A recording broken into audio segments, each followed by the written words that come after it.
bisa semua. Jangan pernah kau berputus asa, terus berlari meraih mimpimu. Jangan pernah berhenti melangkah. Bila terjatuh, bangkit dan jangan berhenti. Kesuksesan akan menghampiri. Semua pasti bisa bila terus berusaha. Semua pasti bisa bila terus berusaha. Jangan takut berani bangkrut. Ini Pak Mayu ya, mobil zaman sekarang, mobil second tapi kayak mobil baru harganya. Nggak habis pikir saya Pak, mobil makin banyak di sini. Lagi baca apa loh? Ini saya mau nyari mobil. Lagi mobil apa lah? Cari mobil keluarga Pak. Tapi keluarganya belum punya, apa cari keluarga dulu ya? Baru cari mobil. Tapi keluarga second ada nggak ya Pak ya?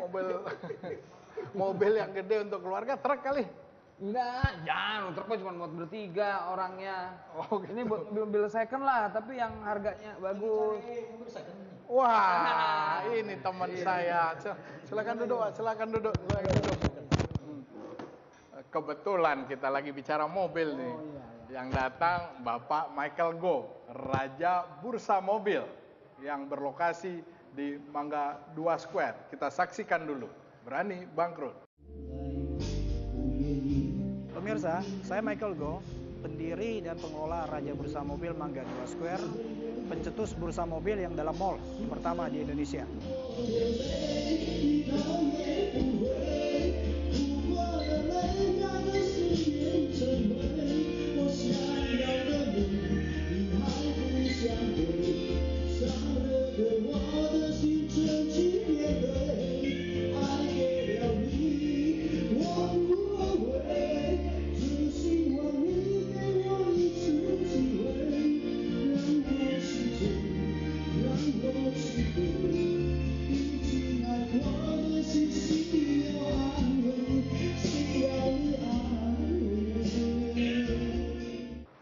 Ya, Pak Goh, ya sebagai pengusaha Raja Bursa Mobil, ya kita kepengen denger dulu nih cerita awal Bapak perjalanan bisnisnya.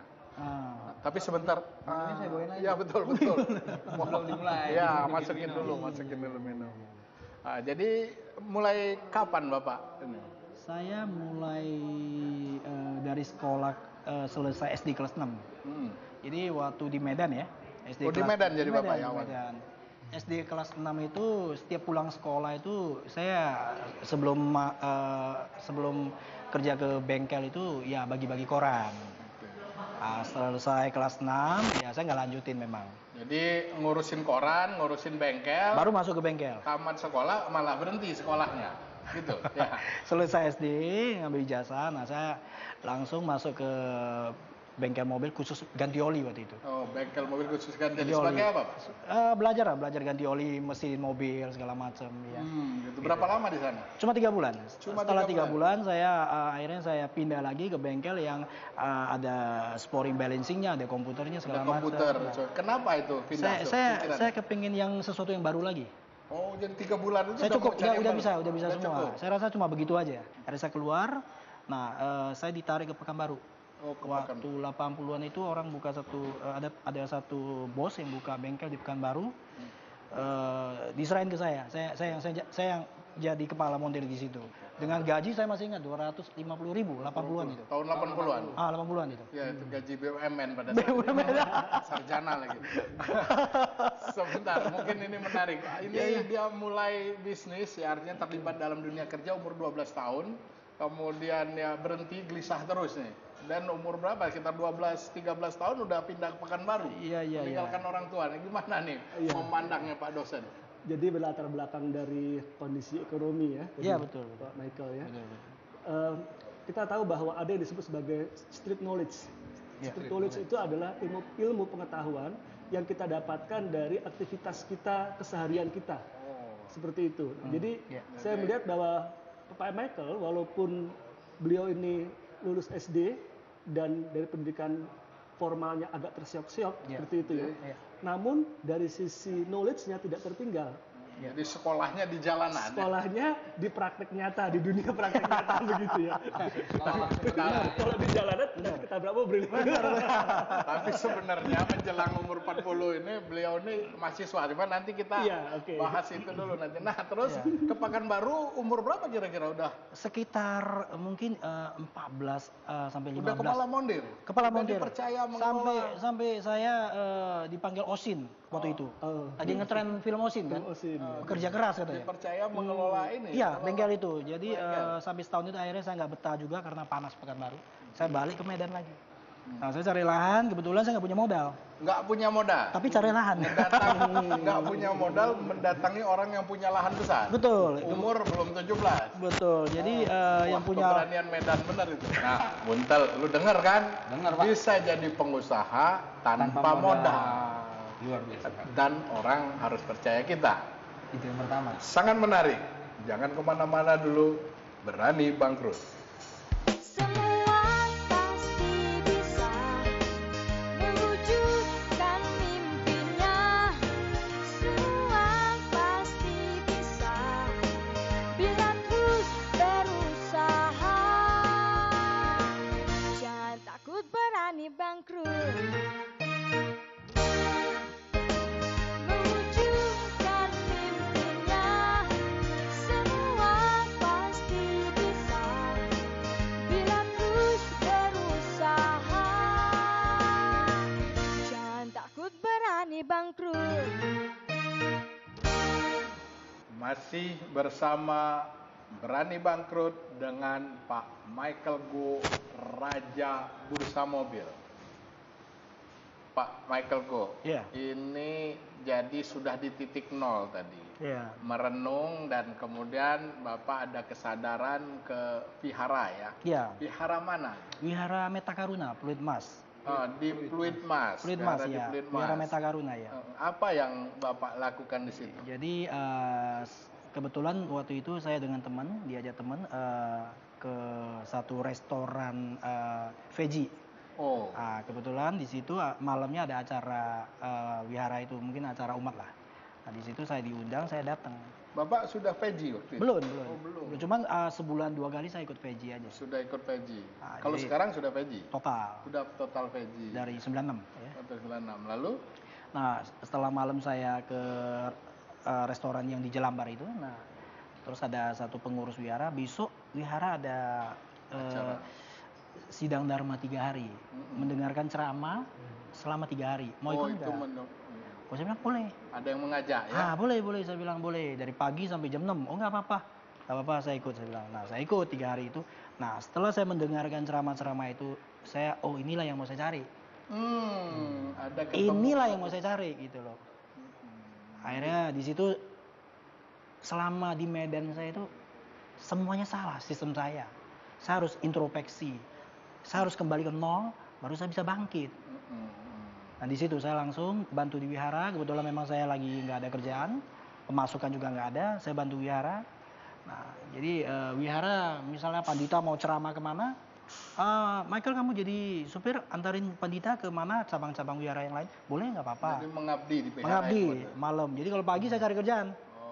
Bisa pagi saya cari kerjaan. Di wihara tuh bisa jadi sopir, bisa bersihin patung Buddha. Terus bersihin toilet. Seperti toilet juga. Ya, bersihin toilet sampai ketawa saya, kok bisa jadi gini ya? Jadi memberi jasa. Iya, apapun saya kerjakan. Katanya sempat nyari kerja juga. Terus begitu saya lihat nggak ada sesuatu, akhirnya saya coba cari kerja di Tubagus Angge ya, dekat Duta Mas. Jalan saya lihat ada bengkel-bengkel yang baru buka. Saya tanya, bos di sini butuh orang nggak tuh ngurusin megang bengkel ini? Saya bisa, saya dari Medan. Dan kebetulan bosnya juga orang Medan. Oh ya, ada ijazahnya nggak? Ijazah saya sih nggak ada ijazah, tapi kalau bos nggak usah bayar gaji, nggak apa-apa, kasih makan aja. Jadi ketemu juga orang yang nanyain ijazah. Hanya ijazah. Di situ saya baru rupanya pendidikan penting. Pendidikan penting. Ada pikiran lain. Iya, akhirnya begitu di saat itu saya bingung.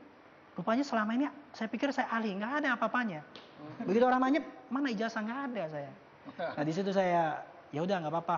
Ntar dikabarin katanya, akhirnya nggak dikabarin.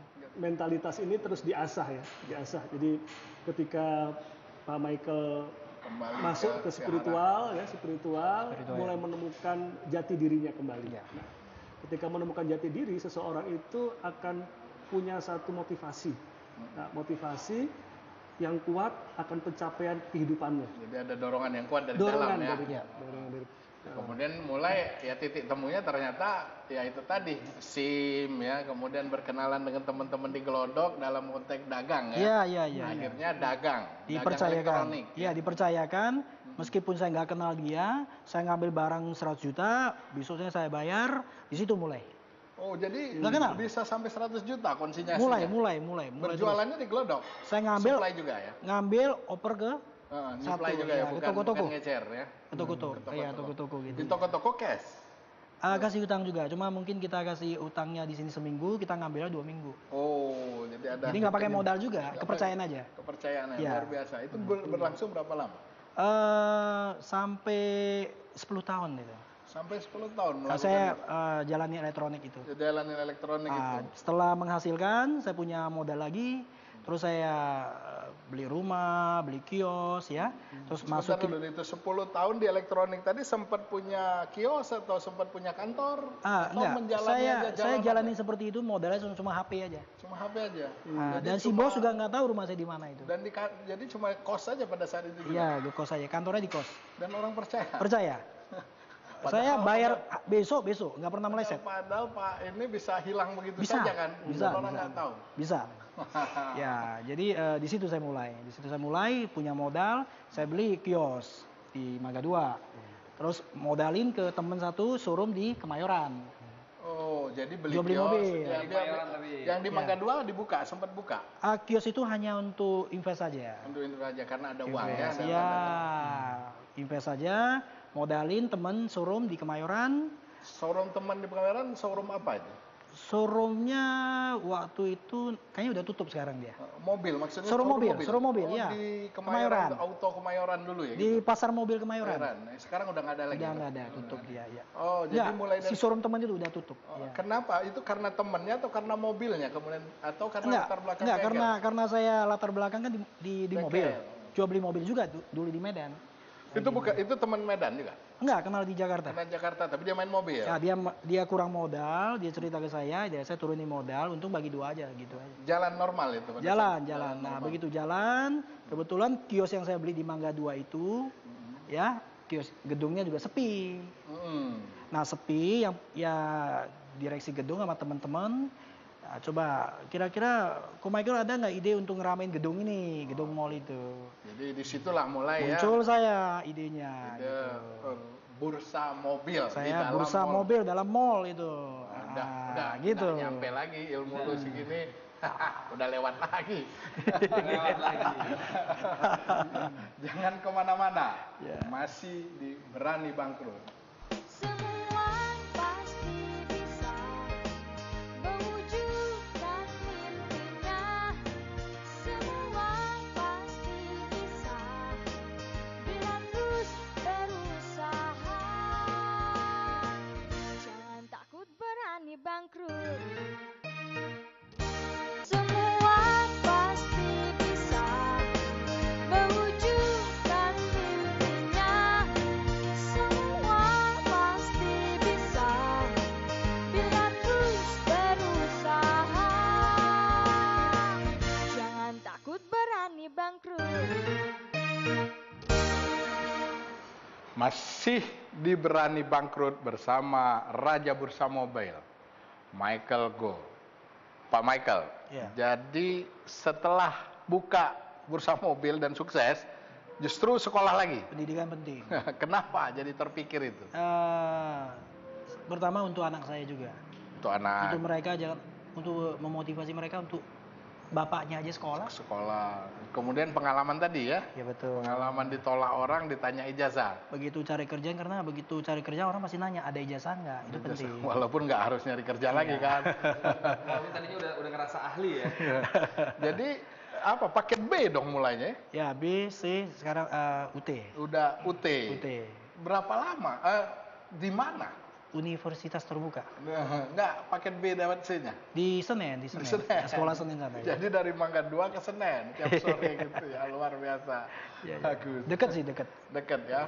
Gitu ya, menarik aja bayangin Bapak ke sana. Ya, Sekarang sudah di UT. UT juga ya satu kelas itu ya anak-anak semua juga. Anak-anak semua. Ya. Mulai dari tahun berapa? 2011. 2011. Ya. Oke, Itu ada yang nanya gimana Pak? Kerja Hah? di mana? Kerja di mana? Ya di otomotif aja gitu. Jadi kerja. Nah, selain itu, apa kegiatan yang dilakukan setelah, bisnisnya jalan bisnis mapan? jalan, udah lanjutin kembali pendidikan, ya sekarang saya ada buka restoran. Restoran. Karena saya sendiri vegetarian sekarang. Oke, menarik nih, karena saya pengusaha restoran. Oh iya.